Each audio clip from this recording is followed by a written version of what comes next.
Herbert W Armstrong established a successful advertising career in Chicago. He was living the life with his wife and 2 daughters in downtown Chicago, making the equivalent of $180,000 a year in today's dollars. But in late 1920, an economic flash depression hit America. It wiped out his business. No longer able to support his family and pay for his apartment, the Armstrongs moved to Iowa to stay with Mrs. Armstrong's family in 1922. There, he sold research merchandising surveys to newspapers. But he did not fully recover from the demoralizing and crushing defeat of losing his business. He was in a rut. So Mrs. Armstrong proposed a plan to visit his family in Oregon. Mr. Armstrong writes in his autobiography, "I was beginning to bog down in the mire. My wife was worried. We were in a rut. I didn't seem to be selling more surveys to daily newspapers. Mrs. Armstrong knew we needed some change to jolt us out of the rut." Mrs. Armstrong planned the trip and for them to leave in the summer of 1924. They would take his brother-in-law's Model T Ford to make the trip from Iowa to Portland, Oregon. They would take a tent and camp out at nights, preparing their own food along the way. They left on June 16, 1924. Mr. Armstrong writes, "I had said to a friend of my wife previously, 'We'll be back in the fall,' but when I wasn't listening, my wife told her, 'That's what he thinks, but we are not coming back.'" 18 days later, after driving on dirt roads turned to mud from rain, replacing blown-out tire after blown-out tire, car repairs, crossing the majestic Rockies, and sleeping on the ground, they arrived in Salem, Oregon, on the eve of July 4, 1924. There, they stayed with family while Mr. Armstrong began setting up a business selling research surveys and using the data to sell advertising for local businesses. He started a new successful business focused on selling ads for leading laundromats all over the states of Oregon and Washington.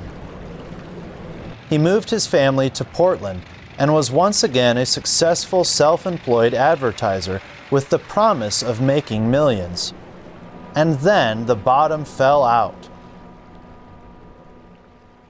The Laundry Owners National Association forced Mr. Armstrong's clients to stop advertising with him. In 1926, he lost all but one laundry client, which did not pay him enough to support his family. Mr. Armstrong described it this way in his autobiography. "It seemed indeed as if some invisible and mysterious hand were causing the earth to simply swallow up whatever business I started." The Armstrongs were behind on rent, out of groceries, and even had their gas and electricity shut off. It was in this moment of crushing defeat that Mr. Armstrong faced 2 challenges that would change the course of his life. The first challenge came from his wife. While visiting family in Salem, Mrs. Armstrong had become acquainted with an elderly neighbor lady named Mrs. Ora Runcorn, an avid student of the Bible. One day in the autumn of 1926, Mrs. Runcorn gave Mrs. Armstrong a Bible study that proved the Sabbath should be kept on Saturday, not on Sunday. Mr. Armstrong writes about his wife's reaction. "Why, it's plain as anything could be," exclaimed Mrs. Armstrong. "Why, this is a wonderful discovery. I must rush back to tell my husband the good news. I know he'll be overjoyed." A minute or so later, Mrs. Armstrong came running into my parents' home with the good news. My jaw dropped. This was the worst news I had ever heard. My wife gone into religious fanaticism. Mr. Armstrong could not believe that all these churches had been wrong for over hundreds of years. This led to a full-blown argument between the Armstrongs that ended in a challenge. Mrs. Armstrong challenged Mr. Armstrong to prove, through the Bible, that Sunday was the day Christians were commanded to observe. Just as he started studying the Bible, Mr. Armstrong faced his second challenge. His 19-year-old sister-in-law told him that he was ignorant and uneducated for not believing in evolution. He took that as a challenge.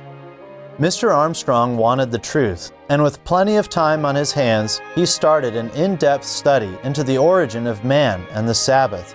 He went to the Portland Public Library to read and study everything he could about evolution. He read Darwin, Huxley, and all the authorities on evolution. He studied the creation account in the Bible and textbooks on biology, geology, and paleontology. In the end, he disproved the theory of evolution and found the proof of creation and the existence of God, and proof of the divine inspiration of the Bible. Then he studied into the Sabbath. For 6 months, he spent every night and day, 7 days a week, to prove his wife wrong. Night after night at 9 p.m., librarians had to politely kick him out of the library, and then he would continue his study past midnight. After 6 months, the truth became clear to him. There was no command to observe Sunday. Mrs. Armstrong was right. Though forced to admit he was wrong, the 6-month study changed his life in the best possible way. Mr. Armstrong discovered he was rebelling against God's command and now needed to obey God, not man's traditions. It meant real repentance. In his repentance, Mr. Armstrong found real joy and realized a new fellowship and friendship had come into his life. He was now conscious of a contact and fellowship with Christ and God the Father. He continued to study the Bible and began to write what he learned in articles. Next, he learned about water baptism, which led him on a quest to find God's church. After Mr. Armstrong completed his study on baptism, he was baptized in the spring of 1927. He wrote, "For the first time in my life, I experienced real inner peace of mind. I realized as never before how futile and useless and foolish are the ways of this world on which most people set so much store. There was a quiet, wonderful happiness of mind and the sure knowledge that now I was actually a begotten son of God. I could really call God Father." After baptism, Mr. Armstrong's next focus was finding God's true church. Through the Runcorns, they learned of a small group of Sabbath keepers called the Church of God, who met in Salem and near Jefferson, Oregon in the Willamette Valley. But what he found would bewilder him.